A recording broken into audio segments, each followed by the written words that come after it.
Hello members. अब देखो यहाँ पे बहुत सारे कंपनीज के रिजल्ट है और स्टॉक में काफी खराब रिजल्ट भी आया है। उसमें सबसे पहला नाम आता है यहाँ पे एलसीड। देखो एलसीड ऐसा बंदा है जो कंटिन्यूअसली तगड़े रिजल्ट पेश कर रहा था, लेकिन अभी बंदे ने लॉस पेश करना स्टार्ट कर दिया है। ये टोटली टोटली नेगेटिव है। ठीक है, अगर आप देखोगे यहाँ पे लास्ट टाइम जब एलसीड ने लॉस पेश किया था वो यहाँ पे मार्च 2023 था। अब उसमें आगे जाके 2024 में लॉस पेश करता हुआ दिखाई दिया है। ठीक है, और पिछले अभी कहीं टाइम से स्टॉक की प्राइस लगातार फॉल होती हुई दिखाई दी। अगर आपने स्टॉक की प्राइस देखी हो तो यहाँ पे पिछले 1-2 महीने से यहाँ पे लगातार फॉल होता हुआ दिखाई दिया। एक टाइम पे 2.5 लाख से ऊपर स्टॉक ट्रेड कर रहा था, लेकिन अभी ये स्टॉक लगातार फॉल करता हुआ दिखाई दिया है। प्रॉफिट आप देखोगे यहाँ पे प्रॉफिट में डिक्लाइन है। यहाँ पे 46 करोड़ का प्रॉफिट था, अभी यहाँ पे -6 करोड़ का है। तो देखो एलसीड पता है कमाता कैसे है। ये कमाता है यहाँ पे इनकी जो अर्निंग्स है। ठीक है, अर्निंग्स लाइक यहाँ पे डिविडेंड आता है। ठीक है, या स्टॉक की जो प्राइस चेंज होती है उसके हिसाब से यहाँ पे एडजस्टमेंट होता है, तो वहां से ही कमाता है। ठीक है, तो डिविडेंड से यहाँ पे डेफिनेटली अच्छा कमाए, लेकिन यहाँ पे दूसरी अर्निंग से नेगेटिव हुआ। ठीक है, उसकी वजह से इनकी सेल आप देखोगे नेगेटिव में चली गई सेल्स, और इबिटा भी यहाँ पे नेगेटिव में चला गया। ठीक है, ये टोटली नेगेटिव है और इसकी वजह से हो सकता है कल ये स्टॉक वापस फॉल करता हुआ आपको दिखाई दे, और शायद मे बी थोड़ा और कंटिन्यू लोअर सर्किट मारता हुआ दिखाई दे। तो देखो बंदा खराब नहीं है, लेकिन जो सिचुएशंस आ रही है वो थोड़ी नेगेटिव हो रही है। ठीक है, ये देखो आप सोचो, अगर अभी मार्केट में पता क्या हो रहा है, बहुत सारी कंपनीज के रिजल्ट आ रहे हैं और रिजल्ट जरा से क्रैश है, जरा से फॉल आए, जरा से वीक है, स्टॉक को क्रैश करवा देता है पूरा मार्केट। ठीक है, वो स्टॉक लगातार कंटिन्यूअसली फॉल करता हुआ दिखाई दिया है। ठीक है, ये एक नेगेटिव है। आज देखो मैंने यहाँ पे एक वीडियो भी रखा है, जस्ट आप जाके चेकआउट जरूर कीजिएगा। ठीक है, जेडब्ल्यूएल का स्टॉक फॉल करता हुआ दिखाई दिया, वर्लपूल 20% की लोअर सर्किट मारता हुआ दिखाई दिया, टाटा मोटर्स फॉल करता हुआ दिखाई दिया। तो ये जो होता है ना, ठीक है, वो खराब रिजल्ट की वजह से होता है। तो आप सोचो कि इसमें खराब रिजल्ट आए तो इसका क्या होगा। ठीक है, तो ये टोटली नेगेटिव है और इसकी वजह से ये शायद कल भी फॉल करता हुआ आपको दिखाई दे सकता है। उसके अलावा यहाँ पे भारत इलेक्ट्रॉनिक्स के रिजल्ट है। अगर आप देखोगे मार्जिन काफी अच्छी बीट होती हुई दिखाई दी। ठीक है, रेवेन्यू रेवेन्यू और मार्जिन काफी अच्छा हुआ है। जो अनुमान किया जा रहा था उससे बेटर रिजल्ट आते हुए दिखाई दिए यहाँ पे। ठीक है, भारत इलेक्ट्रॉनिक्स के। तो एंड आप यहाँ पे नंबर देख सकते हैं। सी लास्ट ईयर 860 करोड़ का प्रॉफिट था, जो अभी बढ़ा के 1300 करोड़ का प्रॉफिट है, which is very very ट्रेमेंडस increase. ठीक है, तो आप देखो, आप ये समझो, जितने भी डिफेंस कंपनीज है ना, उसमें सबसे बेस्ट डिफेंस कंपनीज जिसके रिजल्ट अच्छे आ रहे हैं वो है बीईएल, यानी कि भारत इलेक्ट्रॉनिक्स, एंड एचएएल का स्टॉक। ठीक है, दोनों के बहुत ही धांसू रिजल्ट आ रहे हैं।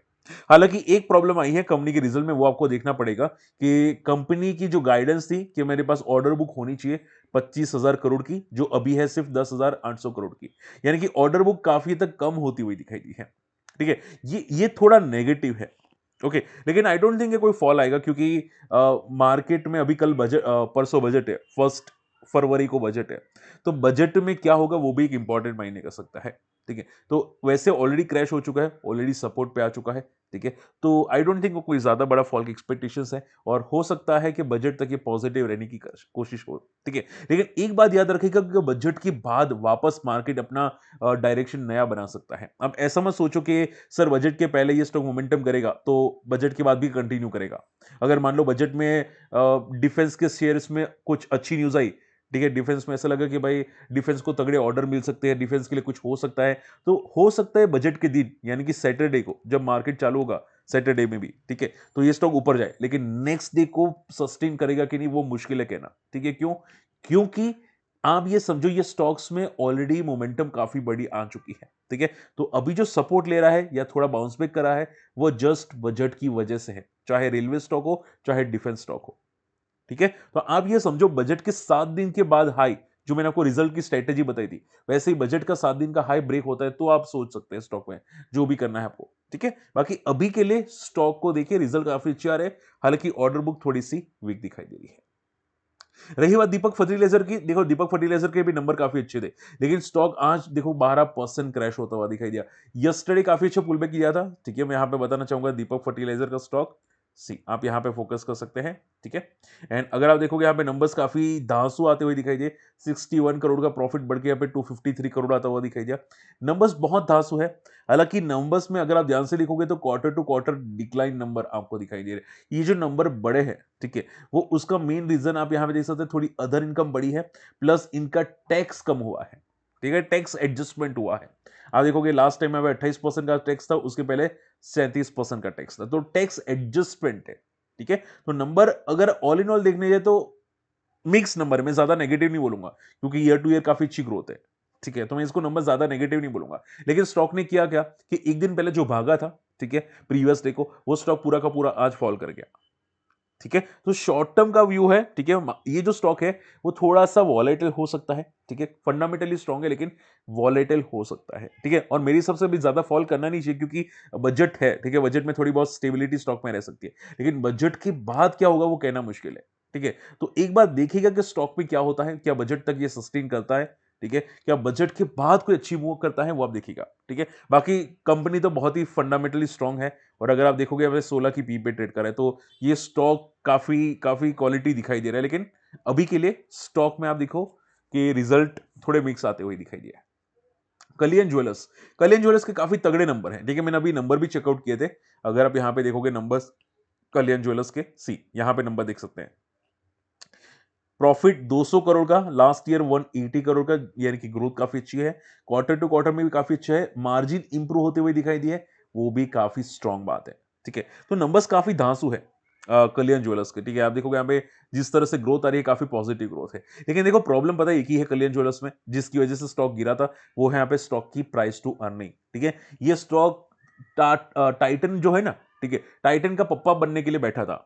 टाइटन क्योंकि इतना ओवरवैल्यूड स्टॉक है, ये भी टाइटन के आसपास जाने की कोशिश कर रहा था। ठीक है, तो मार्केट ने गिरा दिया स्टॉक को। तो हमेशा याद रखो कि जो प्राइस टू अर्निंग होती है ना, प्री ई, ठीक है, वो स्टॉक में हमेशा इंपॉर्टेंट होती है। अगर ओवरवैल्यूएशन होती है तो स्टॉक में प्रॉफिट बुकिंग हो सकती है। और मैंने हमेशा बताया कि कोई भी स्टॉक अगर मंथली चार्ट पे आरएसआई, उसका देखो यहां पे आरएसआई इंडिकेटर्स अगर 80 के आसपास हो तो वो प्रॉफिट बुकिंग जरूर करता है। आप देखोगे मार्केट में भी 80 आरएसआई पे यहां पे मार्केट फॉल करता हुआ दिखाई दिया। ठीक है, मंथली चार्ट पे, और आपको नहीं आ रहा है आरएसआई सेट करना, तो इंडिकेटर्स में जाना है और यहां पे आर एस आई क्लिक करना है, तो रिलेटिव स्ट्रेंथ इंडेक्स आ जाएगी। जैसे ही क्लिक करोगे यहां पे दूसरा आर एस ए आपको दिख जाएगा। ठीक है, यहां पे आप देखोगे सेटिंग्स में क्या है, तो ये जो हाइट होती है, ठीक है, वो एक रेजिस्टेंस काम करता है। तो जो भी स्टॉक 80 आरएसआई के आसपास आते हैं, ठीक है, हाई चांसेस होते हैं कि वहां से स्टॉक में रेजिस्टेंस क्रिएट हो सकता है। ठीक है, लास्ट टाइम भी आप देखोगे यहां पे आरएसआई 80 आया था, उसके बाद स्टॉक फॉल हुआ था, निफ्टी फॉल हुआ था। ठीक है, तो ये चीज आपको ध्यान में रखनी है। 80 RSI is totally negative for the any stocks. ठीक है, और एक बार वो गिरना स्टार्ट करता है 80 आरएसआई पे, फिर रिकवर होने में 2-3 साल लग जाते हैं। ठीक, मैं नहीं बोल रहा हूं, ऐसा जनरली डेटा बता रहे हैं। ठीक है, जनरली डेटा ऐसे ही बताते हैं। ओके, तो थोड़ा कॉशियस रहेगा। नंबर्स तो अच्छे हैं, हो सकते हैं कल पुल बैक आ जाए स्टॉक के अंदर, लेकिन जैसे कि मैंने बोला यहाँ पे छोटे मोटे पुल बैक्स हो सकते हैं स्टॉक के अंदर। ठीक है, मे बी 5% का हो, मे बी 10% का हो, कहना मुश्किल है, लेकिन छोटे मोटे पुल बैक्स आपको दिखाई दे सकते हैं। क्लियर? तो आई होप आज का वीडियो पसंद आया, समझ में है। एंड देखो आज ऑलरेडी वीडियो रख दिया, अगर नहीं देखा जाके जरूर चेकआउट कर लीजिएगा यहाँ पे। And JWL, Whirlpool, Voltas, Tata Motors, ये सभी स्टॉक डिस्कस किए हैं। ठीक है, और अगर अकाउंट ओपन करना है हमारे लिंक से अकाउंट ओपन कर सकते हैं जीरोधा के अंदर, जहां पे हम लोग ऑथोराइज पर्सन हैं। और ऑलरेडी मैंने यहाँ पे बता चुका हूं, यहाँ पे ये जो नियम आया है वो जनरली अनरजिस्टर्ड के लिए है। ठीक है, और हम लोग यहाँ पे ऑथोराइज पर्सन यानी कि एक ब्रोकर के अंदर आता है। ठीक है, जो यहाँ पे सेबी रजिस्टर्ड बोला जा सकता है। ठीक है, तो हम लोग यहाँ पे एक रजिस्टर्ड एंटिटी है। ठीक है, यानी कि स्टॉक मार्केट में बात कर सकते हैं। स्टिल मैंने क्लैरिफिकेशन मांगा है ब्रोकर से, ऑटोमेटिक मुझे बहुत जल्द मिल जाएगा, मैं आपको अपडेट करवा दूंगा। ठीक है, बाकी फ्री टेलीग्राम चैनल में आप ज्वाइन कर सकते हैं, सर्च करना है माई स्टॉक मार्केट फंडा फ्री टेलीग्राम चैनल के अंदर। मिलते अगले वीडियो में, तब तक के लिए गुड बाय, जय हिंद।